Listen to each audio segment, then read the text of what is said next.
The end of the year always seems to sneak up on us, doesn't it? But whether you are frantically wrapping up projects in your business or you're finally catching your breath, this transition into a new year is actually the perfect time to pause and reflect on what's working, what isn't, and what we've learned this year. After working with everyone from teachers pay teachers sellers to service providers to local businesses in 2025, I have noticed some really clear patterns about what is actually working for small businesses right now. So today, I'm sharing 5 lessons I learned in 2025 that every small business owner needs to know going into the new year. And the good news is, none of these require massive overhauls or huge investments. They're all about getting really clear on the things that matter and setting some intentions for what you focus your energy on. Are you a digital product or course creator selling on platforms like Teachers Pay Teachers, Etsy, or your own website? Ready to grow your business, but not into the kind of constant hustle that leads straight to burnout? Then you're in the right place. Welcome to The Savvy Seller. I'm Kristen Doyle, and I'm here to give you no-fluff tools and strategies that move the needle for your business without burning you out in the process. Things like SEO, no-stress marketing, email list building, automations, and so much more. Let's get started, y'all.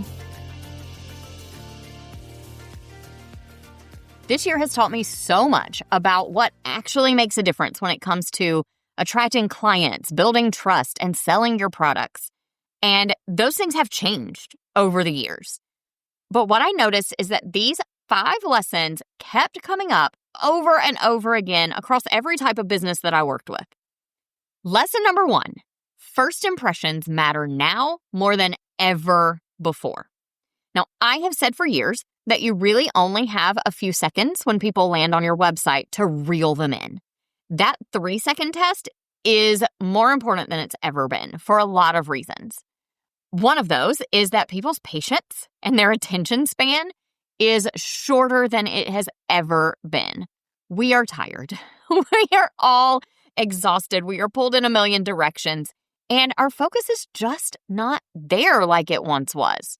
So you really do have to grab people's attention faster than you ever have before. The competition is bigger and there is more of it, and that means you really do have to make yourself stand out too. So having a pretty website in 2025 is just not enough, and it definitely won't be in 2026. That pretty website is not going to convert on its own. What really matters is clarity on your website and building a connection with your visitors, not how fancy your design is. Now, I know I am the web designer, and that almost feels like sacrilege for me to say out loud. Pretty design is important. Professional design is vital, but what really does convert is being clear and connecting with your visitors. If people can't understand your business within a couple of seconds of landing on your page, they are not going to stick around. Lesson number 2, the big differentiator isn't how pretty your site is. Like I said, it is your messaging. Most people are trying to say all the things, and so they end up saying too much and not saying the right things. This is something that came up over and over with businesses that I worked with in 2025, and it actually led me to create my own AI copy system to help people say the right things instead of just saying all the things. See, when you try to say all the things on one page, you create clutter and confusion. And let's go back to lesson number 1. People are exhausted. They don't have the attention spans they used to. So that clutter and confusion isn't just a little bit of a stumbling block anymore. It's the thing that causes them to just leave.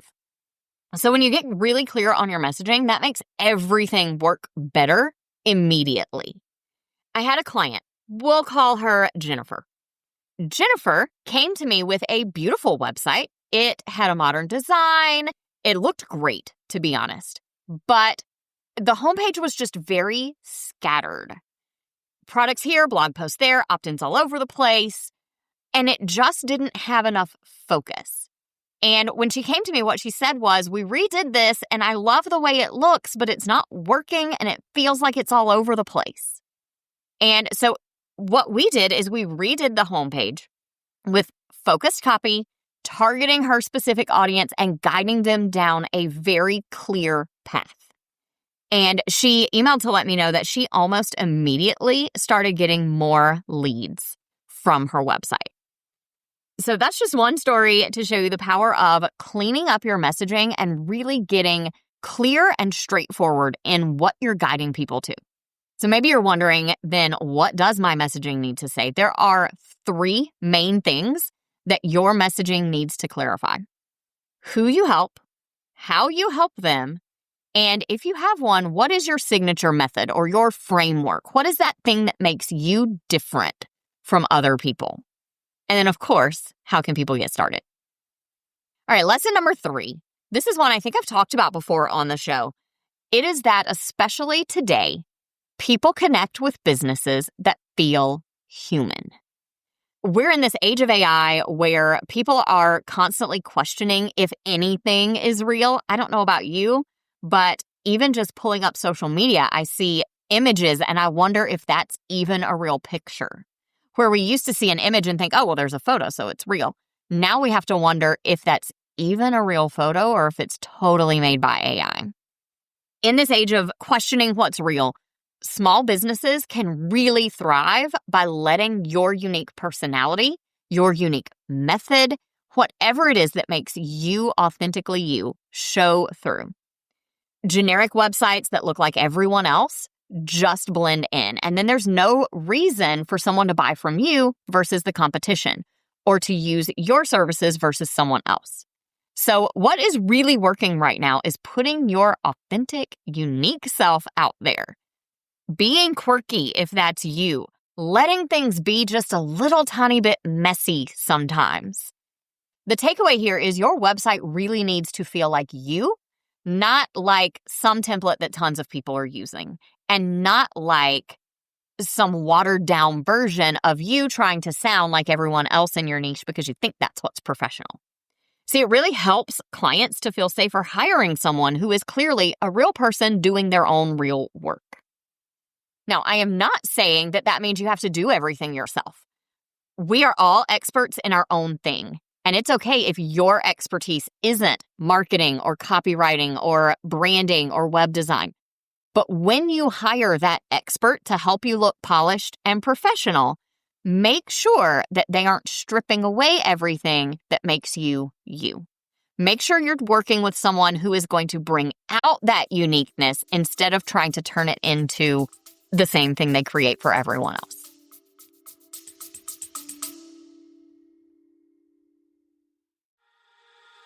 Hey friend, can I be honest with you about something? Your WordPress website needs regular maintenance to stay secure and running smoothly. But I'm guessing you're either too busy to deal with all those updates, or maybe you look at that WordPress dashboard and feel completely overwhelmed by all the technical stuff you're supposed to be doing. I get it. It's a lot. And you know what? You are not alone. I have worked with so many business owners who were in the exact same position, either avoiding those updates altogether, which can lead to some pretty scary security issues, or they were trying to manage everything themselves and running into problems. Here's the thing. You don't have to handle this alone. My WP Care Plan is here to give you total peace of mind about your website. My team and I handle all your updates, security monitoring, and maintenance. We monitor your site 24/7, visually inspect your website every single week, and make sure everything keeps running smoothly. And if anything ever does go wrong, we're on it right away. Let me give you a quick example. Just recently, one of my clients' websites was hacked in the middle of the night. The hackers deleted everything, including the backups on the client's hosting account. But because we were monitoring the site and we had our own secure off-site backups, I was able to boot the hackers out and restore their entire website before the client even knew anything had happened. Instead of waking up to a crisis first thing in the morning, they got an email from me saying, hey, there was an issue, but don't worry, I've already fixed it for you. That's the kind of peace of mind you get with my WP Care Plan. you can stop worrying about your website and focus on what really matters, running your business. Ready to take website maintenance off your plate? Head to KristenDoyle.co/care to learn more about my worry-free WordPress care plans and get signed up. Let me take care of your website while you take care of the rest of your business.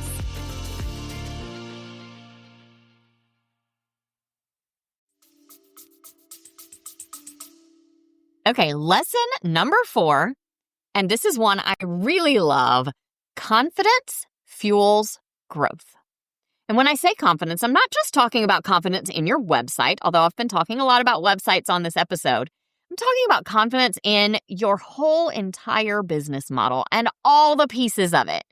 Your website, your messaging, your signature method. See, once you get clear on all of those things, you show up differently. Your marketing becomes easier. You stop second guessing things like your prices or policies, your boundaries. In my own business, I have been working really hard on getting super clear on my message and my signature method over the last few months, and it has helped so much. See, I spent some time getting clear on who I wanted to be talking to, on defining what my signature method is. See, what I discovered is I have had a signature method all along, but putting it on paper and really getting clear on how I work and why I do things the way I do has helped me so much. The result of putting in that work on getting my messaging really clear and figuring out what that signature method is has made it so much easier to create my podcast episodes, to write the emails, even to talk to potential clients on a discovery call about my web design process. See, when you are confident putting your content out there and you're confident in what you say and how you say it, it makes it so much easier to book the clients and to sell your products. Last but not least, and this honestly might be my favorite one, lesson number 5 is that simple and focused beats complexity every single time. A lot of us, especially as small or micro businesses, we start to think we need all the bells and whistles. We need to be doing the things that bigger businesses are doing if we want to become a bigger business. But the problem with layering on all that complexity is that a lot of times we feel like we can't do anything until we can do everything. And that keeps us stuck spinning our wheels. It keeps us doing tasks that maybe feel productive but aren't really making a difference. Things like spending weeks on a fancy funnel because you think you need all the upsells and order bumps and cart abandonment sequences and downsells and all those things and never launching that sequence versus spending a few days creating a really simple funnel you can actually launch that starts bringing in sales. Or maybe for you, it's more like playing with automations and fun features on your website without thinking about the return on investment, both the time and the money that you've invested. A lot of times those projects feel fun and it feels like we're doing something productive, but it's actually just distracting us from doing the work that brings in customers. See, what small businesses really need to do well is actually pretty simple. You need a clear message that speaks directly to your target audience. You need a solid, professional website that features that messaging and has a nice, clear, simple, straightforward structure. And you need a straightforward call to action so that people know what they're supposed to do. A lot of times when we strip back unnecessary elements and animations and all those fun things we think we might want to put on our website, it actually helps to make your site feel more professional immediately and resonate better with your buyers. So when in doubt, simplify. All right, here is what you need to do this week. Pick one of these 5 lessons and audit your business just through that one lens this week. If it's first impressions, do the 3-second test on your website. You can grab that in the link in my bio or at kristendoyle.co/3seconds, all one word. If it's your messaging, spend a little time honing in on exactly who you help and how, and write that down in 50 words or less. If it's being a little more human, Then find 3 places that you can inject a little more personality into your website. If it's building confidence, then identify that spot where you second guess things or you stumble over your words. Make a decision about what you can do to fix that, and then put in a little time doing that work. For me, it really was reflecting on my who, my what, and my why. Maybe that's what you need to do too. It was building out my signature method and spending some time really digging into the reasons for that so that I could feel confident sharing it with people. And if it's simplicity, then do a brain dump. List out everything you think you need and look for those places where you can just mark things off and say, you know what, that's extra. I don't really need to complicate things. I can scale that back a little bit and still do just as well. See if you can cut your list in half. Here's what I love about those 5 lessons that I shared. I saw those patterns popping up across every different type of business that I worked with this year. TPT sellers, service providers, local businesses.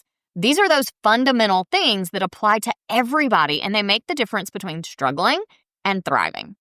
The good news, like I said at the very beginning, is that none of these things require massive overhauls of everything.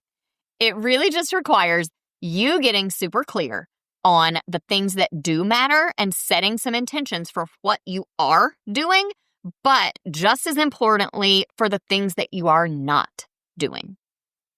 If you're feeling overwhelmed by all 5 lessons, just pick one and start there.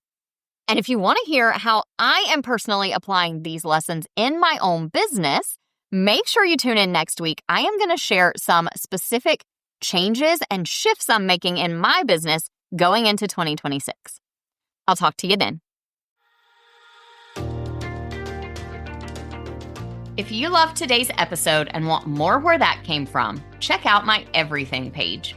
It's your one-stop shop for all things savvy selling. From free resources and templates to full courses and coaching, you'll find everything I offer to help your business shine in one handy place. You can also get all the details about my web design and WordPress maintenance services to keep your website as polished and savvy as your products. Just head over to kristendoyle.co/everything, or you can find the link in this episode's show notes. See you in the next episode of The Savvy Seller.